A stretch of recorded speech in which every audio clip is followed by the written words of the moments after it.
This is the Work University Podcast, episode 54. This is Work University, and I'm Annalisa Felix. This is where I interview people from various employment backgrounds and get the inside scoop on what their job is really like. If you're just getting into the workforce, or if you're curious about getting into something new, listen up. Hi, today I am speaking with Carol Springer, who is an entrepreneur, and I'm so interested in dissecting the different pieces of being an entrepreneur. So, Carol, thank you for coming today. Welcome. Oh, hi, Annalisa. Thank you so much for having me. I'm so excited to share my insights and happy to answer any questions. Awesome. So let's just dive into it.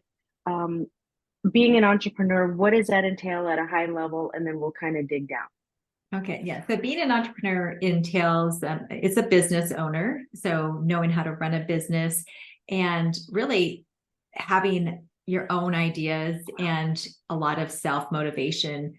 I come up with new ideas, I swear, every day. I think I drive some of my staff crazy. But we do have a primary focus. We're a consulting firm, and the important thing is there's a lot to do and a lot to oversee. So my education was in business and a finance emphasis, which I think is really, really important for being an entrepreneur. Okay, so you did have a business background in school coming into this. So when you were in school for business, did you have an idea thinking, I want to be an entrepreneur, or did it just kind of take a turn somehow? I'd say it kind of took a turn. I was always somewhat untraditional. I went to college, graduated, and then I was kind of a beach bum for a few years. I moved to Hawaii and then did a lot of traveling. And I always wanted to be a manager. Like, I'm going to be a manager. And I remember people laughed at me saying, you don't just be a manager. You got to be good at something, then you manage people. And I got into some management training programs. I'm like, yeah, you can be a manager. Just like that. Right. And then, so I did that for a while, and I always like sales. And so that's kind of how this all started. Sales. All right. I love sales. Sales is awesome. And well, let's go off on that tangent real quick. What is it that you love about sales? Because for me, I don't like sales. I know a lot of people who don't like sales. There are some who do. What is it that you love about sales? I think I treat sales as you're just matchmaking, really. So you're finding people that have the need, you have the solutions, and really trying to put people together. Just even think when you put friends together. I've never been a matchmaker at all, but I do put like friends that I know, hey, this person does this and this, and hey, let's all go on a hike together. You guys will probably get along. Like, to me, I'm not selling at that point, but it's the same kind of idea. You're matchmaking. And so that's what it feels very good when you do it right. And I've never liked, I've interviewed for jobs before where I'm like, I don't believe in this product at all. Like, I couldn't sell this. And I love the game. I'm also very competitive. So selling, there's a lot of game playing, like, okay, how many people can I talk to today? And, and then I love the analytics of like which lead sources have brought me the best deals. And that's a good analogy, having it be like a matchmaker. So that's another podcast altogether that I'm sure we could have. But okay, so take me through. So you went to school, you got a business degree, now you're an entrepreneur. So take me through the daily behind the scenes of having your own business. You have it established now. What are you doing daily to make this machine run? And that's on your shoulder. So yes, tell me about it. Yeah, well, I'm really into structure. I'm 100% in charge of my own schedule, which I love. I can work from anywhere, which I love. And that was some of my goals for sure. But I'm very disciplined. I am not a procrastinator. And I'm not, I have good habits, but I'm not like structured as not, I sit at my desk at, 6 a.m. and I, plan my day out and set my goals, which a lot of people do and recommend. I just more like, no, I need to do X number of proposals. I need to do X kind of networking. I need to do marketing, and I don't do it all myself. Sometimes I pass it to my team. So even though my team ideally is working on clients, because that's how I make the money, I I think it is a nice balance for them to, they work on clients, but then part of their time it's doing marketing for me, whether it's social posting or finding pictures for social posting, making Canva cards for social posting, etc., or writing blogs, updating the website. But I found a lot of my work on Upwork. I don't know if people know of that. It's, if you're just getting started, it's a community where people are looking for skills. Hey, I need a graphic designer. I need a website person. I need a Pardot person. I've seen Pardot? legal, Pardot. That's one of the projects, technologies I work with. Okay. And then I've seen legal jobs on there. Podcasting producers are on there. Just so if you want to start your own business and you're not sure how to get clients, Upwork or freelancer.com, TopTail, all these sites are doing that matchmaking. So they're doing the sales for you, or like they're starting the beginning of the sales process by matching people with certain talents with companies that have the needs of these talents. So before you had your team and all of this is on your shoulders, what is that like? Take me through that. Yeah, it was a little stressful. So I was, I first started our company, I was looking for a better sales job, and I had interviewed with a few places, and two places wanted to hire me. And I said, okay, well, maybe I should take them both on. Well, how do I do this? And then it evolved to like, okay, I can clone my expertise and train people to do what I do. And so I can have like all these different companies can hire this amazing salesperson, Carol, but then Carol's team does all the delivery for that. And the business, of course, evolved to various different services that we offer. But I do have my main pressure is my sales goals. And yeah, I could go get a job and make X, thousands a year. But so that I would say is the hardest part is to understand it's going to be kind of the same. Well, I might as well just do the work myself instead of all this stress of finding the next client and training people, because I'm making the exact same amount of money, but there's going to be a tipping point where I'm actually going to make more money and work less once I have everyone trained. And that is definitely the biggest challenge. But just knowing you got to do with these little baby steps and knowing that this is going to work and modeling it too. Like if you don't have a financial model, it's really hard to know if it's going to work or not. So that's where the finance degree definitely came in.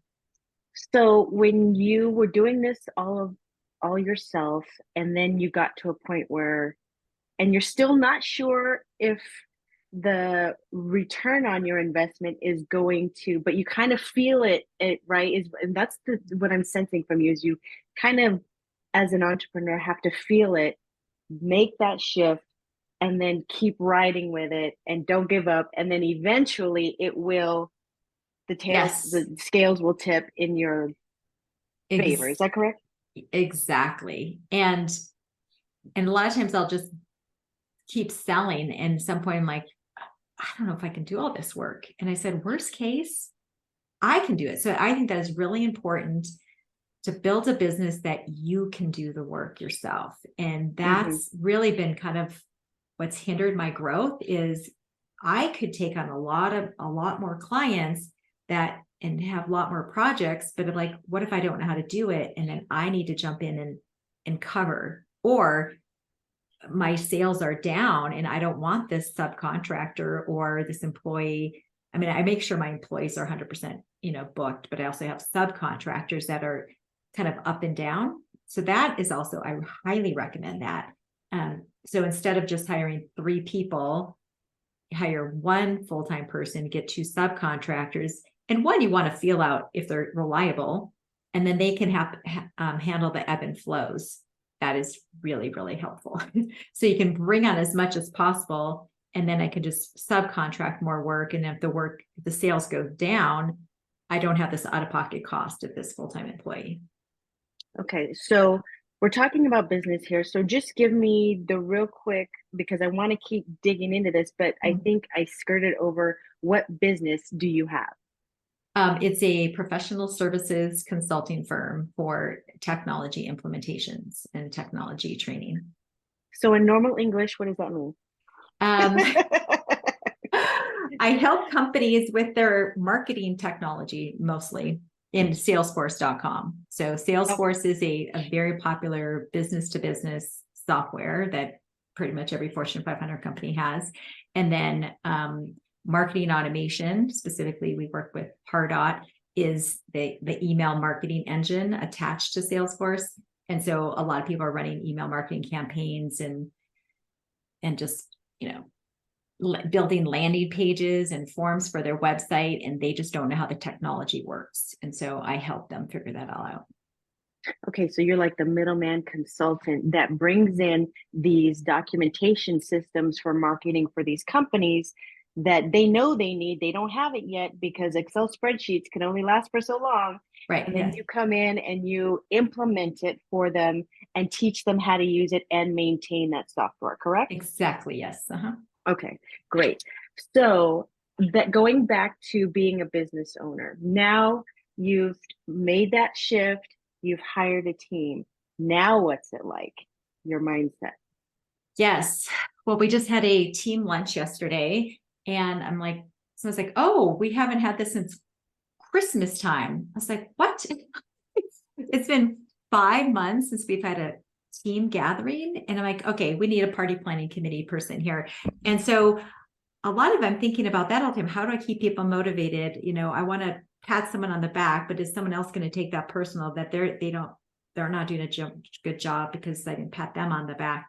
And I'm taking some of my parenting skills that I've learned about when you raise a child, to help with their self-esteem. It's like, you don't always say, oh, you're such a good this and you did so good at school. Just acknowledge them for being them, and giving someone 7 times as many positive statements to them versus 1 negative, because you have to give critiques to your team. And so I really have to work on, I can tell people what they're doing wrong all day long and go, this needs to be fixed, this needs to be fixed, but it's not good for motivation. That's the easy part. That's the easy part. But so I have to really remember, oh, I really appreciate what you did, or that was really well written, or thank you for getting back to the client so quickly, and really trying to do this positive reinforcement. This is not my normal skill set. And, just trying to think about how to keep employees motivated, how to get people matchmake also the right client to the right employee, and also always letting them know I'm here for you. If you get stuck, the client's causing you trouble, like don't sit and be all frustrated. Chances are I'm going to know the answer within like 2 minutes. So just come to me, and being open. And so I have these scheduled times with all my team pretty much every day, and with different people. And what we found when our latest hire, all of a sudden we were meeting too much because I was so worried this new person would feel a little lost. But then all of a sudden, like, oh, we're having too many meetings and people are sitting on meetings and not involved. So now we just have these time checks, and whoever needs help stays on. And if someone else doesn't need help, they just go away. But we always know there's time to connect with Carol and each other almost every single day. And then we just kind of play it by ear. So coming up with those processes. And then also what's really important is also probably the hardest thing is, as the financial person in the business, is we're trying to improve operations. So it's consistent. So everyone knows what to expect. Where do I find out what I have to do? How our project management works. And we're trying to improve that, but you can improve that forever, but that doesn't bring in the dollars, right? So really balancing how to consistently improve operations and communication while getting everyone to bill as much as possible, because we do bill by the hour. And so how much percentage of each person's time can I bill without people feeling like, you always hear the law firms, people are like, have to bill 180 hours a week or something, which is insane, Carol, so many moving parts. Okay. Yes. And one thing I did get, or that came to mind, is that with all of these moving parts, as the boss, as the one running the show, it's very important to be aware, self-aware, aware of what's happening, aware of different personalities, aware of I'm financial, somebody's more strong here, somebody's not strong there, and then being able to articulate that differently for all of those different personalities is not something that a lot of managers have. Right. And that is so important. So I So see I would that, say, yeah, what makes a good manager is someone that has gone through therapy, right? So like, just being a person, a human being for more years, you're going to have more life experiences. Chances are you've gone through some therapy. And this is my book, I think is really golden. The 4 Agreements helps in personal and professional growth. Don't make assumptions. I tell that to my people all the time. Don't make assumptions. Let's talk through this, ask questions, don't take things personally. That's really like, hey, I may come across harsh sometimes. Like, please don't take it personally. I'm trying to get something done. Or right. if clients say something, they might be they're projecting on you their own frustration. And I might be projecting on you my own frustration. And so, a lot of the stuff you learn through, life experiences and, improving mental health, of course. No, that's amazing. So let's move into any bumps in the road that just stick out in your head that would be good for a budding entrepreneur to know, what's around the corner. And it could be anything because, Yeah, I would say just everybody's like different. really, I just really understanding the demand of the service or product that you want to offer. I've put together some programs I thought were going to be really hot, and this is me recurring revenue, and there's just no one interested in whatsoever. And so what I do now, I just thought, oh, well, I would try and see if, I'll get some projects for this Pardot system. And then I just saw like there's huge demand on it. And so like, don't be stubborn is probably some advice that I'd give, and like listen to what the demand is out there and do some research ahead of time. And because even if you're like good at it, for example, podcasting production, we do a podcast, and we have 3 clients that we manage this for, but it's not a very high paying job. And so I don't necessarily want more clients to do podcast production, because there's the competition will do it for much less. And so really think about, well, how much you want to work, how much you want to train people, and the demand is, and of course, AI is just taking over everything these days, right? And so, hey, if you're good at social posts and you're such a good writer, and now AI can just replicate that, well, instead of trying to compete with AI, learn how to use AI, because the AI is not perfect. It still needs some human intervention. And so if you know how to best do that, that's a much better job to get into. And really, understanding how much to sell your services for. Don't just think of, oh, well, if I made $80,000 a year, that's $40 an hour. Okay, I'll charge 45. That's not nearly enough, because you only, when you're running a business, there's a lot of overhead that you have to take care of, especially when you get employees, because now you need time to specifically have employee morale and operations and training. And so that is really important. Is your company a brick and mortar, or is everybody remote? We're all remote. Yeah. Okay. And that's one thing I'm really trying to like emphasize to people. I love to travel. I want people to travel. I have one guy working in Thailand right now for 5 months, and I was able to work with him on. It took a while. I was getting really frustrated because he just wasn't there for me anymore. And he used to be in the same time zone. But we figured it out. And so he works now from 6 a.m. my time to 2 p.m. And that's enough time for us to collaborate. And I really want to encourage people, to live their dreams, do what you want. And, and if you want to start your own business, great, but most people after working with me, they see, I'd rather just work with you, Carol. I want to give people like almost the benefit of being a solopreneur with this flexibility, but they still kind of work for me, and they don't have all the headaches of running their own business. What type of situation you thought was chugging along, everything is going great, and then you just bam got blindsided? Or is that an everyday event? No, I would say when like a big client cancels. So because you're like, okay, I got this bread and butter client, they're great. And they're like, oh my gosh, I just lost 60 hours a month of, income, and oh my gosh, what am I going to do? So you just got to breathe. And most clients, if they're going to end, it's coming. So again, being a procrastinator is very, very unhelpful. So knowing that, and so it turns on my salesperson, go, okay, you better start hustling. And I love that I have this Upwork, that's like my channel, and people come to you, or you can bid to people.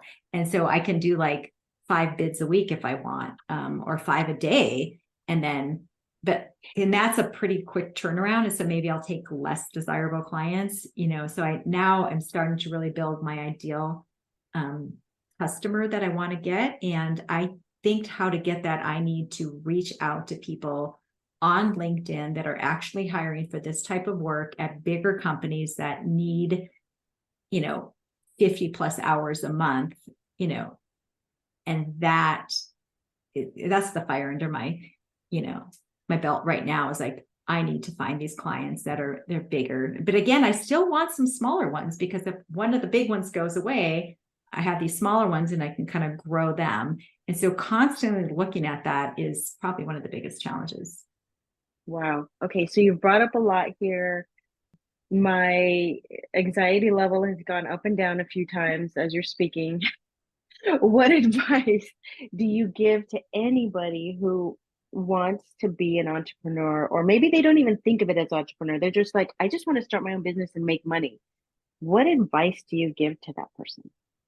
I would say surround yourself with people that are smarter than you and more skilled than you are.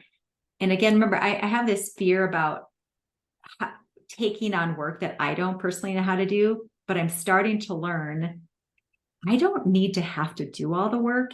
And if I can find people, and check references, that is 100%. I see so many people, once you hire someone or think about hiring someone, absolutely check their references. I feel like there's like twice in my whole life in my career in my running a business that I didn't check references, and it kind of stabbed me in the back. And sometimes still people do not produce when you did get good references. But start out slow with your team. So that's probably one of the hardest things, is trusting people to do the work. And now my next challenge is like, I don't want to learn how to do flows in Salesforce. It's a thing that people need, but I have people on my team who really want to do it. And I have another person on my team that does it every day. And I still get nervous about taking on that kind of work, because I can't jump in to save the day if I have to. But getting that trust of letting go, but I'm finally doing it, but it's because I found really good people, and people that I've worked with now for like over 2 years, that I finally said, okay, I don't have to touch your work. The biggest compliment is being able to tell your team, you know what, you have things dialed in. It's a moving machine. All the parts are going. I trust you guys. When I go on my vacation, I can sleep at night. Mm-hmm. Yes, that's the goal. Yeah. And I think I'm there for some of the clients' work, and some I'm still a little nervous about. But yeah, that's ultimately, is like, I eventually, like in 5 years from now, I just want to have people call me and say, hey, Carol, what do I do in this situation? Hey, Carol, what do I do in this situation? And everyone else is just totally running everything.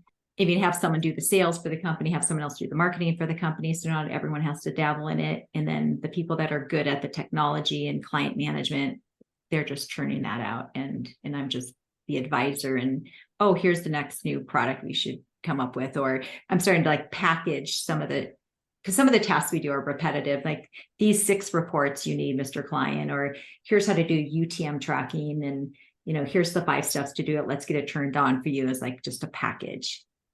So those kind of things are part of my goal. So how many people on your team now? There's 5 core people, including me. So 4 core people that are close to full-time-ish. And then about 4 other subcontractors. And those are mainly HTML coders. One's really good at landing pages. One's really good at email templates. Another guy is great at, the API connectors for Salesforce, that really, really techie stuff that I'm not interested in doing. And then like marketing people. So does any anxiety ever come into play where you're thinking these people like not that you're responsible for their families, but that's kind of what I'm thinking about right now. I don't know how to term that. Does that stress ever kick in? Yes. And I work with people around the world. And a gentleman today just told me about awful conflict in his country. He said, I don't know if my internet's going to be on. He's like, they're turning off people's internet is kind of like this Wow. internal war that's going on. I'm like, oh my goodness.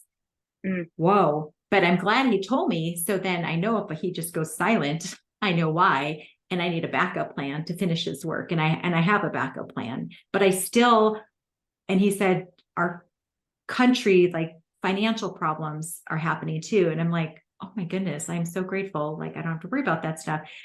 But I want to give him the work. I could say, well, I'm going to give it to this other guy. He doesn't have any issues. Like, no, this guy needs the money. Right. And Right. so I want to make sure he gets the work. And I, we just need to keep the communication open. So Wow. I love working with people around the world. It keeps me really grateful. Having all of these things on your mind, being an entrepreneur is obviously not for the faint of heart. Yes. Or maybe somebody who has thin skin is Yes. what I'm getting from you. What do you say about fear? I would say when you're trying to make a decision, and if you're making that decision and it's fear-based, you're like, I better do it because I don't want this to happen. It's probably not the right decision. That you're always going to have fear. And I mean, fear is a good human emotion. It's trying to protect you from something dangerous, right? And sometimes a lot of us have fear on things that we perceive dangerous, but it's not really dangerous. And so that's when it's good to just go ahead and do something, even though you have the fear. But you have to really, look at some facts. Maybe it's justified. So to hire 10 new people all at once and you fear you're not going to get enough work, well, chances are you can't get 10 people, work within a month. So that's probably a good fear to have. Not to overhire unless someone is investing in your company to overhire and train people. And then you're going to have this massive sales engine close 30 deals for you or something. Does imposter syndrome ever come into play? Oh, yes, for sure.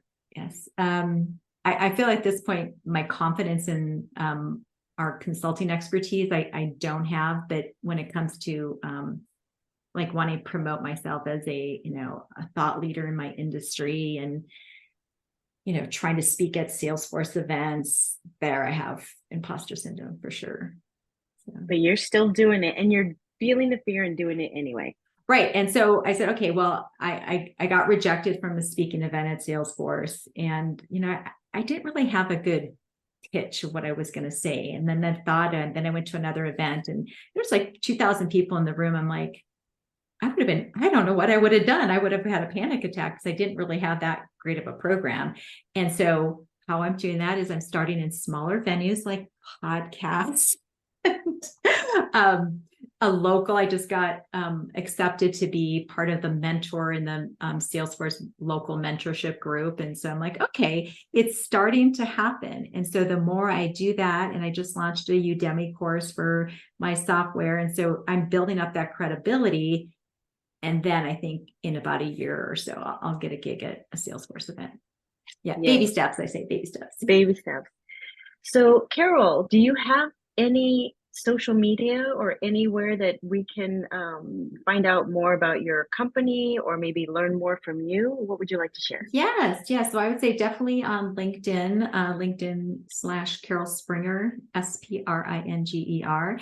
And I have a link tree I will share in with you, Annalisa, in your show notes. And that has links to all. I've got Instagram, Twitter. I've got, my company Instagram, my company Twitter, everything. So would love to connect. And I do a lot of posts on social media about, being independent, how to be a freelancer. I like to mentor people on how to be a freelancer so they can, really be in charge of their own life. And if that turns into a business, great. Topics on Salesforce and free training. I have a YouTube channel with all these free training videos. And so lots of resources available. Great. I will put those in the show notes. Mm-hmm. Carol, oh my goodness, such good meaty information about Thank being an you. entrepreneur. And thank you for letting me kind of dig deep into some of these Yeah. topics and pick your brain on that, because I know a lot of people are like, hey, let me pick your brain, and that's kind of hard to do. You don't have a lot of time, but I appreciate your time and sharing your Yeah. experience. Well, you're a great facilitator. Thank you. Thanks so much for listening. If you have a job you want to learn more about, let me know and I'll create an episode for you. Contact me at hello@workuniversity.org. You can also get new episode announcements when you follow me on Instagram at work.university.